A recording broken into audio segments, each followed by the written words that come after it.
참새 소탕전이라는 말 들어보셨습니까? 농사를 짓는 데 있어서 참새들이 문제가 되니까 이것을 소탕하자 이런 캠페인이었죠.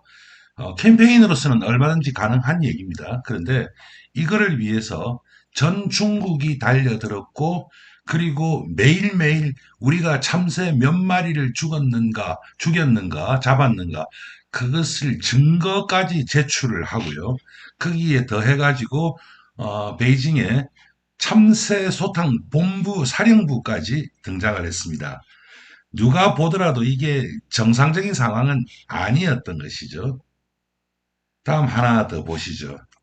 이게 지금 뭐냐면 농촌 마을에 철을 만들고자 하는 이 용광로입니다. 토법고로라고 하는 겁니다. 전 중국의 농촌에 이렇게 철을 만들기 위한 시설이 만들어졌습니다. 왜 만들었던가 하는 것은 나중에 말씀을 드리고, 아무튼 이렇게 해서 만들어진 철이 과연 품질이 어땠는가 대충 알 수 있는 것입니다. 전 중국에 걸쳐서 벌어졌던 일입니다. 그리고 그 결과 대략 사람에 따라 말은 다릅니다만은 3천만 명이다, 5천만 명이다 하는 사람들이 굶어 죽었습니다. 대약진 운동의 결과였습니다. 안녕하십니까, 유일입니다. 역사의 변곡점, 이제 중국 얘기로 또 다시 돌아왔습니다. 현재 이 시리즈가요, 번외편을 제외하고 이 편이 58번째 편입니다. 그런데 52번째 편, 52편 분단의 진행 과정, 그 이후부터는 모두 우리나라 얘기였습니다. 중간에 그 중공군 참전하고 철수 얘기가 있긴 했습니다. 하지만 이 또한 한국전쟁 얘기였죠. 그러니까 다 우리나라 얘기를 한동안 했는데, 이제 5편에 걸쳐가지고 중국 얘기 시작하겠습니다. 그래서 우선 1949년 중화인민공화국 정부의 수립, 그러니까 공산당이 중국 대륙을 완전히 차지한 이후로부터 시작해서 문화형 대혁명 이전까지를 두 편으로 제가 제작을 하겠습니다. 제목은 대약진 운동 1 그리고 대약진 운동 2가 되겠지만 실제로는 많은 내용을 담고 있습니다. 그리고 문화 대혁명을 또 3편에 걸쳐서 제작해서 포스팅을 하겠습니다. 그래서 이 편에서는 대약진 운동이라고 하는 것이 일어나게 된 배경을 중심으로 설명을 해 보도록 하겠습니다. 1945년 전쟁이 끝난 이후에 중국이나 한국이나 경제가 비참하기는 뭐 같은 상황이었습니다. 1961년 통계긴 합니다만은 한국은 1961년 연말 기준으로 1인당 국민소득이 93불입니다. 근데 중국은 1961년에 187불이었거든요. 그런데 1953년 한국전쟁 직후에는 142불이었습니다. 1인당. 같은 시기에 미국이 얼마였느냐 하면요, 1945년에 12,000불이었습니다. 그리고 1960년에는 13,150불까지 올라갔고, 그 이후에 미국은 정말 정신없이 올라갔습니다. 골든 60s라고 얘기를 하죠. 어차피 비교가 되지 않는 수치입니다. 이렇게 가난한 두 나라가 1990년대 후반에서부터 경제력에서 아주 큰 차이를 보였지 않습니까? 그렇다면 그 이유를 우리가 알아봐야 하는 겁니다. 자연자원이나 인력자원 측면에서 중국이 굳이 한국보다 뒤질 이유가 없는 것이죠. 그리고 같은 시기 북한의 경우에는 어떤 자료를 보면 1인당 국민소득이 2,000불 넘었다라는 이야기까지 있습니다. 그렇다면 이거는 단순히 체제만의 문제는 아닐 거거든요. 그런데 그러한 이유 중에서 우리가 중국 사람들을 만나보면 언제나 한결같이 하는 말이 바로 문화대혁명입니다. 사실 문화대혁명은 어떻게 보면 because, 아주 거대한 핑계의 성격을 가지고 있기도 합니다. 아무리 봐도 문화대혁명하고는 아무 관계 없는 것들, 그런 것들에 대해서도 중국 사람들이 보면 문화대혁명 때문이다 라고 퉁치고 넘어가 버리는 경우가 많습니다. 그런데 경제적으로는 문화대혁명 이전에 더 큰 사건이 있었습니다. 이게 바로 지금부터 얘기하는 대약진 운동이라고 하는 것이거든요. 보통 중국을 공산주의 국가라고 하죠. 그런데 직접 접해보면 경제적으로는 우리보다 훨씬 더 자본주의적입니다. 보통 자본주의가 이제 만들어내는 각종 문제들이 있지 않습니까? 어떤 체제나 그렇듯이 자본주의 또한 많은 문제를 가지고 있습니다. 그래서 그 문제를 해결하기 위한 방법으로 사회주의적 방식을 보충적으로 도입을 많이 합니다. 유럽 쪽이 특히 그렇습니다. 그런데 지금 중국에 가보면 경제적으로 그런 것조차도 극히 부족한, 그래서 어떤 사람은 극자본주의다 라고 extreme capitalism이다 라고까지 얘기를 하는 말을 제가 들어봤거든요. 중국의 역사를 봤을 때 공산주의적인 경제 형태를 보인 적은 사실은 그다지 많지 않습니다. 중국이 겉으로 주장하는 바에 대해서 좋게 보고 싶어 하는 사람들이 있지 않습니까? 그 사람들은 이를 정당화하는 이론을 내놓고 있습니다. 그런데 실제로 제가 이제 중국에서 직접 경험해 보니까 별로 그렇지도 않은 것 같았어요. 지금부터 얘기하는 얼마 되지 않은 기간이 그런데 말입니다. 정말로 공산주의적 경제 체제를 최소한 시도 그리고 실행을 했던 기간입니다. 시작을 어떻게 잡아야 할지는 모르겠습니다만 우선 1958년부터 시작해서 모택동이 죽고 문화대혁명이 끝났다라고 하는 1976년까지 또는 조금 더 길게 잡더라도 1978년 12월 18일 중국 공산당 제11차 중앙위원회 제3차 전체회의에서 공식적으로 문화대혁명의 과오를 인정했습니다. 그러니까 1958년도부터 시작을 하면 대략 한 20년 정도입니다. 중국 역사를 보더라도 정말로 공산주의식으로 뭔가를 한번 해본 게 한 20년 정도밖에 안 됩니다. 모택동이 1949년 전 중국을 이제 통치하기 시작을 했죠. 그리고 나서 모택동은 아주 많은 정치 캠페인을 내놓았습니다. 여러 가지가 있는데요. 예를 든다면 1951년 10월 그러니까 한창 한국전쟁 진행 중이었지 않습니까? 그때 중국 공산당 정치국 확대회의에서 결정이 나왔고 그 결정에 의해서 움직임이 나온 것이 3반, 5반 운동이라고 하는 겁니다. 보통 이제 3반하고 5반 두 개인데 이걸 합칩니다. 원래 좋은 것이었습니다. 행정관료 부패가 문제가 되니까 부패를 척결하기 위한 아주 좋은 의도였죠. 필요합니다. 그런데 이 운동이라고 하는 것이 언제나 저 꼭대기에서 생각하는 것과는 달리 밑으로 내려오면서 변질이 되게 돼 있습니다. 언제나 그렇습니다. 우리나라도 그렇고요. 그래서 이 운동 또한 이상하게 변질이 되면서 계급투쟁의 성격을 띠기 시작을 했던 겁니다. 그런데 계급투쟁까지만 해도 공산주의 고전 이론에 의할 때 뭐 꼭 나쁜 건 아닙니다. 그리고 여기까지만 해도 뭐 괜찮았다고 봐야 됩니다. 그런데 이게 또 한 번 현장에서 변질됩니다. 그러므로서 이것이 지식인에 대한 집중적인 탄압으로 이어지는 결과를 가져오고 그렇게 해서 중국 지식사회가 상당 부분 붕괴되어 버리는 결과를 가져왔습니다. 결정적인 붕괴는 그 이후에 문화대혁명 때 있었죠. 다음으로 이제 얘기할 수 있는 것이 또 반우파 투쟁이라고 한 겁니다. 반우파 투쟁 이 캠페인은요, 1957년부터 58년까지 진행된 건데, 수십만에 달하는 사람들을 우파다라고 규정하고 대대적인 박해를 시행한 겁니다. 사실 반우파 운동은 내용을 보면요, 인간적으로 참 치사합니다. 1957년 5월 1일 인민일보에 사상의 자유를 허용한다라고 발표가 되었고요. 그리고 공산당에 대한 비판마저도 허용한다. 좋은 얘기 아닙니까? 그런데 막상 입을 딱 열어줬더니 비판이 끝이 없고 도저히 감당이 안 되는 겁니다. 그래서 태도를 급변했는데 그 태도를 급변한 시기가 며칠 후냐면요. 38일 후입니다. 고작 한 달 정도 있다가 말을 바꾸어 버린 겁니다. 그러면서 시작된 것이 반우파 운동입니다. 사실 이 문제는 아직까지도 역사적 정리가 안 끝났습니다. 현재 중국 공산당 지도부의 입장에서 반우파 운동으로 박해받았던 사람들을 복권할 경우에 이게 백화제방이라고 정확하게는 뒤에 말씀드리겠습니다만은 백화제방이라고 하는 구호로 표현이 되는데 이 사람들을 만약에 복권해버리면 또 다른 백화제방이 오늘날 발생할 가능성이 있는 것이거든요. 그리고 나서 이제 얘기하는 대약진 운동 또 문화대혁명 등의 사건이 있었습니다.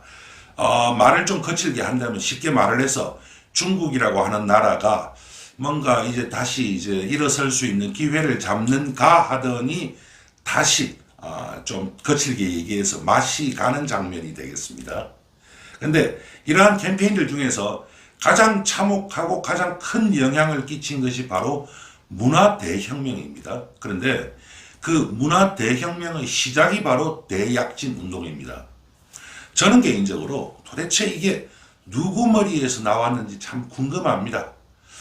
어떤 특정 개인을 그 브레인으로 보는 경우도 있습니다만은 무조건 믿기는 어렵고요. 또 그것만으로 모든 것을 파악하지는 못합니다. 그런데 대약진 운동 기간 동안 도대체 무슨 일이 있었는가? 그거는 누구나 인터넷 찾아보면 쉽게 나옵니다. 그래서 그 부분에 대해서는 제가 짧게만 설명하고 가겠습니다. 그래서 이 편에서는 대약진 운동이 일어나게 된 배경 그리고 그 이후 벌어지는 영향에 대해서 두 편에 걸쳐서 집중을 하는데 오늘은 먼저 배경부터 설명을 드리도록 하겠습니다. 우선 농지개혁 얘기를 해야겠죠. 농지개혁은 공산주의 혁명만이 아니고요. 전 세계 어디에서나 중요한 문제였습니다. 농지개혁 문제가 잘 해결되면 그 나라는 안정됩니다. 그런데 그 반대의 경우도 아주 많았다라고 하는 것이 상당히 중요한 얘기가 되겠죠. 예를 들어서 일본하고 남한의 경우에 농지개혁이 아주 잘된 케이스에 속합니다. 북한도 그 당시 상황에서는 그다지 꼭 나쁘다고 얘기하기는 어렵습니다. 그런데 필리핀이라든지 특히 남미에서 농지개혁은 아주 심각한 문제를 이미 가지고 있었던 것입니다. 중국 공산당은 국공 내전의 과정 속에서 토지개혁, 즉 농지개혁을 단행했습니다. 그 당시 농민들이 문맹이 많았죠. 그래서 지금 이 사진이 어떤 사진이냐면요. 농지 개혁을 어떻게 한다라고 하는 것을 농민들을 모아놓고 누군가 글을 아는 사람이 그것을 읽어주는 그런 장면입니다. 그래서 국공내전이 한창 그 진행되고 있는 과정 속에서도 이 개혁이 계속됐는데 1949년 이후에 모든 권력을 잡으니까 당연히 가속도가 붙을 수밖에 없었죠. 그래서 이 시기에서 적어도 20만 명, 또 어떤 좀 심한 수치에 따르면 600만 명의 지주들이 숙청당했다라고 얘기하고 있습니다. 주얼레가 인정한 수치만 83만 명입니다. 그런데 이게 생각했던 것마저 잘 되지 않았던 것입니다. 그래서 새로운 패러다임으로 평생 임대 방식이라고 하는 것을 가지고 오고 나서 안정이 됐습니다. 즉 토지 개혁에 대해서 농민들은 나에게 땅을 달라라고 하는 생각이 언제나 중요했던 것이지 땅을 뭐 어떻게 분배를 해서 뭐 생산력을 높여서 국가 발전에 이바지하고 그런 것에 그렇게 큰 관심이 없었던 겁니다. 2차적인 관심이었다. 그죠? 그러면서 이제 공업화도 중국으로서는 추진해야 했습니다. 중국 공산당이 1949년에 중화인민공화국 정부를 수립하고 나서 항상 그 모델로 삼았던 나라가 소련이었죠. 그런데 소련은 그때 이미 중국보다는 훨씬 공업화돼 있으니까 우리도 공업화를 해야 된다. 그런데 공업화를 과연 누가 할 수 있겠습니까? 오늘부터 공업화 한다라고 해서 되는 건 아니지 않습니까? 지금 보이는 사진에서 두 사람이 왼쪽에 있는 사람이 유속이 그다음에 오른쪽은 이제 아주 유명한 등소평이죠. 그리고 그 뒤에 보면 주원래가 보이는데 이 사람들이 아주 대표적으로 공업화를 추진해야 한다라고 하는 주장한 사람들입니다. 그래서 주로 기업가들을 만나고 다녔습니다. 방법이 기업가들밖에 없지 않습니까? 그래서 기업가를 만나고 기업가들에게 듣기 좋은 말을 해줘야죠. 보통 이제 기업가들에 대해서 공산주의 이론은 착취하는 사람이다. 이런 이론이 있지 않습니까? 그러니까 당신들이 착취를 많이 해야 국가가 발전한다. 말이 좀 웃기긴 하는데 그런 말까지 나올 정도로 공업화 추진에 있는 힘을 다했던 겁니다. 다음이 이제 정치적인 이야기입니다. 정확히는 이제 백화제방, 백가쟁명 그 8자인데요. 보통은 이제 백화제방 이렇게 4자로 얘기를 합니다. 이게 원래 춘추 전국 시대부터 오는 개념입니다. 1956년에 이제 그 사상의 유연함을 허용해야 한다라고 하고 공산당에 대한 비판도 수용하겠다라고 했거든요. 여기까지는 좋았습니다. 그런데 불과 38일 후에 태도를 급변하게 됩니다. 막상 풀어놓으니까 비판이 너무 심했던 거죠. 정신이 없었던 거죠. 이거 뭐 감당이 안 되는 겁니다. 그렇게 해서 갑자기 태도가 정반대로 변하면서 시작된 것이 바로 반우파 운동입니다. 이렇게 상당히 많은 일들이 그동안 있었고, 그리고 중국이 상당히 이제 혼란 속으로 빠져들고 있는 상황에서 1958년 북대하, 보통 이제 요즘 우리나라 신문에서는 베이다이허 이렇게 발음을 하는데, 북대하라고 하는 지금도 매년 열립니다. 중국 공산당 최고 수뇌부들이 매년 여름에 향후 국가를 어떻게 운영할 것인가를 결정하는 회의고, 북대하라고 하는 것은 휴양 도시 이름입니다. 하북성 진황도에 있습니다. 거기에 모여서 회의를 하는데요. 이 회의 중에 첫 회의가 바로 이 1958년 회의입니다. 이 회의에서 결정된 것이 바로 중국을 근대적인 공업국가를 만든다라고 하는 것이었습니다. 뭐 좋은 얘기입니다. 그런데 이렇게 결정을 했으면 뭔가 실현하기 위한 방안이 나와야 될 거 아닙니까? 그래서 먼저 했던 것이 농업의 집단화입니다. 지금 보면은 꽤 괜찮아 보이는 식당이 있고 어떤 사람은 음식을 하고 있고 오른쪽 밑에 보면은 애기들이 밥을 먹고 있죠. 이 농촌에 인민공사를 만들어서 농업의 집단화를 시도했습니다. 지금 이거는 선전용으로 찍은 사진이라서 아주 시설도 좋고 밥도 괜찮습니다만은 물론 이 정도 시설은 아니었습니다. 그리고 어차피 중국은 농촌을 기반으로 하는 사회입니다. 그러니까 굳이 도시의 산업시설을 왜 만드느냐. 그래서 농촌에 제철소하고 트랙터 공장 만들면 충분하다. 라는 생각을 했던 겁니다. 그래서 여기에 보면 나오는데, 제가 마우스로 보이는데, 여기 이제 15년 내에 있거든요. 네, 초부중 영국이라고 해가지고, 슬로건은 그렇습니다. 초영 단미라고 하는 슬로건입니다. 그래서 현대 중국어 발음으로 하면 차오잉까 메이 이렇게 발음을 하는데 영국을 능가한다. 그리고 미국을 따라잡는다. 좋은 얘기인데 이게 기간을 딱 정해놓고 있었습니다. 영국을 15년 안에 따라잡는다. 그리고 미국은 50년 안에 따라잡는다. 15년 안에 영국은 능가해버린다는 겁니다. 영국을 능가하기 위해서는 여러 가지 지표가 있겠죠. 그런데 공업 생산에 있어서 대표적인 지표가 뭐냐? 철강 생산량이라 이겁니다. 그래서 책상에서 생각하면 좋죠. 전 농촌에 제철 시설을 만들면 중국의 전 농촌에서 철을 다 생산하지 않습니까? 그러면 영국까지 조그만 나라에서 생산하는 것과는 비교도 안 되는 양을 생산할 수 있다라는 생각입니다. 모든 계획이라고 하는 것이 이렇게 책상 위에서 만들어질 때 문제를 발생시키게 됩니다. 아무튼 이렇게 목표를 설정하면서 분위기를 잡아갔던 겁니다. 네, 대약진 운동에 대해서는 아직 들어가지도 않았습니다. 그런데 일단 말이 안 되죠. 중국의 권력 투쟁이라고 하는 측면에서 봐야 되는데요.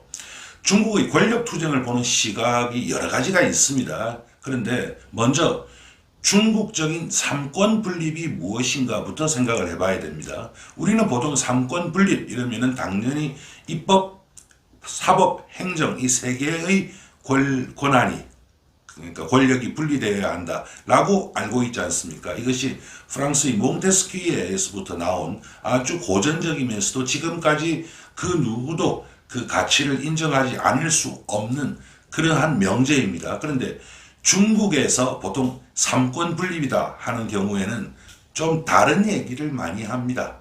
가장 대표적인 케이스가 중국에서 삼권 분립이다 이러면 당, 군, 정부 이렇게 얘기를 많이 합니다. 당권, 그 다음에 군사권, 그 다음에 정부 이렇게 세 개를 얘기를 하거든요. 또 하나 보는 시각이 있습니다. 바로 홍과 전의 투쟁입니다. 홍이라고 하면 붉을 홍자죠. 예, 그러니까 주로 사상 중심적, 이념 중심적인 세력을 얘기하는 것이고, 전이라고 하는 것은 우리가 전문가라고 할 때 그 전자입니다. 그래서 어떤 전문적인 지식을 가진 일종의 테크노크라트들입니다. 이 두 세력은 끝없이 투쟁을 하고 있고 지금도 그렇습니다. 이런 시각에서 본다면 조금 다른 인사이트를 얻을 수가 있는 겁니다. 그리고 또 하나요. 모택동이라는 사람에 대해서 과연 어떻게 볼 것인가에 대해서 우리가 다시 한번 생각할 포인트를 제공할 수 있습니다. 모택동의 그 1949년 이전에 대해서 긍정적으로 보는 사람, 부정적으로 보는 사람 많이 있습니다. 그런데 그걸 다 긍정적으로 본다고 가정하더라도 1949년까지의 모택동하고 그 이후 모택동은 좀 다릅니다. 중국 사람들 또한 어느 정도 이거 인정하고 있습니다. 실제로 1949년 이후에 모택동이 중국 사회에 과연 어떤 영향을 끼쳤는가, 그리고 그 영향은 긍정적인 것인가 부정적인 것인가도 한번 생각해 봐야 하는 문제거든요. 무조건 중국 사람들 얘기만 들어서 될 문제는 아닙니다. 이 비슷한 얘기는 꼭 그 정치 지도자들만 얘기를 할 필요는 없습니다. 실질적으로 우리가 우리나라 정치 지도자들이라든지 또는 우리나라 그 회사의 그 경영자들도 그런 경우가 많습니다. 최고 지도자, 그 다음에 최고 책임자들은 자기가 한마디 말하는 것이 과연 밑에까지 갈 때 어떻게 변할 수 있는 것인가 하는 것을 언제나 생각을 해야 하는 것입니다. 그런데 그거 말같이 쉽지는 않은 겁니다. 또 하나가 있습니다. 농촌 그리고 농민을 혁명의 과정에서 어떻게 볼 것인가의 문제죠. 고전 공산주의 이론에서 칼 막스는 농민이 혁명의 주체가 되기는 어렵다고 판단했습니다. 가장 큰 이유는 일단 조직화와 집단화가 어렵다. 그리고 즉자적, 우리가 이제 옛날에 많이 쓰던 표현인데 즉자적, 대자적 이런 말이 있습니다. 안지히, 피르지히라고 하는 독일 관념 철학에서 나온 개념인데요. 즉자적 농민을 대자적으로 만드는데 너무나도 오랜 시간이 걸린다. 이런 이제 생각을 했던 것이죠. 레닌의 경우에는 노농동맹이라고 하는 것을 내놓았습니다. 그래서 당시 러시아에서 혁명을 하려니까 산업구조상 농민을 무시하기는 불가능하죠. 그런데 노농의 동맹이라는 개념으로 농민을 그래도 끌어는 들였는데 동맹입니다. 하나가 되는 게 아닙니다. 그래서 농민을 독자적인 주인공으로 등장시키지는 않았습니다. 실제로 레닌은 농민을 나눴습니다. 나눠서 봐가지고 쉽게 얘기를 하면 농민 중에 정말로 프롤레타리아가 되는 농민은 일부이다. 이런 생각을 했죠. 농지개혁을 통해서 농토를 조금 주면 농민들은 즉시 소지주가 되어버린다라는 생각을 했던 것이고, 그래서 혁명의 과정에서 농민들을 끼우기가 어렵다는 생각을 했던 겁니다. 맞는 생각인 것 같습니다. 우리나라 같은 경우에도 농지개혁 안 했으면은 6.25 때 북한군이 우리나라 땅의 남한 땅의 대부분을 점령했지 않습니까? 그때 어떤 상황이 벌어졌을지 아무도 알 수가 없습니다. 트로츠키 같은 경우 혁명 과정에서 농민에 대해서 조금 더 정교한 이론 체계를 제공을 했습니다. 그 전에 플레아노프 이런 사람이 있었습니다. 이 사람 다 공산주의 이론가들인데요. 플레아노프 같은 경우에는 농민과 노동계급이 연대해서 혁명을 해야 한다라고 주장을 했거든요. 실질적으로 플레아노프가 원래 지주집 아들입니다. 대단한 대지주는 아닙니다만은 지주집 아들입니다. 그래서 농촌을 인정했죠. 근데 트로츠키는 생각이 달랐습니다. 트로츠키는 노동자와 농민을 동맹시키면 필연적으로 또 내부에 존재하는 모순을 만나게 될 것이다 라고 주장을 했습니다. 이러한 트로츠키의 견해가 1917년 4월에 정식으로 채택되었고, 그래서 그해 10월 혁명에서 주요 노선으로 자리 잡게 됩니다. 트로츠키는 많은 저작을 남겼죠. 그 중에서 1905년이라는 책이 있습니다. 이 책에서 러시아의 다른 계급들은 혁명을 지도할 능력이 없다라고 명백하게 밝히고 있습니다.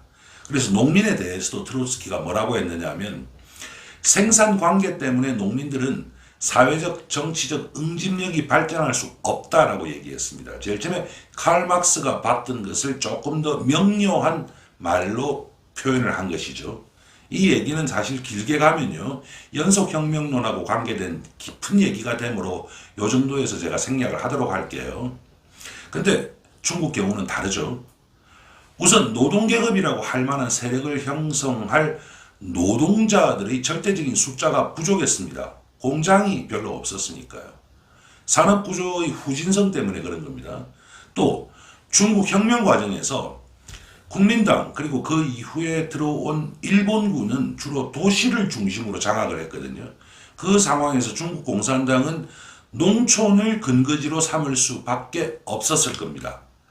그래서 그 이후에도 모택동이 지속적인 각종 캠페인 과정에서 농촌을 중심으로 한다는 것을 알 수 있습니다. 그래서 오늘 이 편은 배경에 대해서 간단하게 알아봤죠. 이제 다음 편에서 대약진 운동에 대한 자체에 대해서 약간 설명하고요. 더 중요하게 이것이 어떤 결과, 어떤 영향을 끼쳤는가에 대해서 설명하도록 하겠습니다. 언제나 부탁드립니다만은 구독 그리고 좋아요 버튼 잘 좀 부탁드리겠습니다.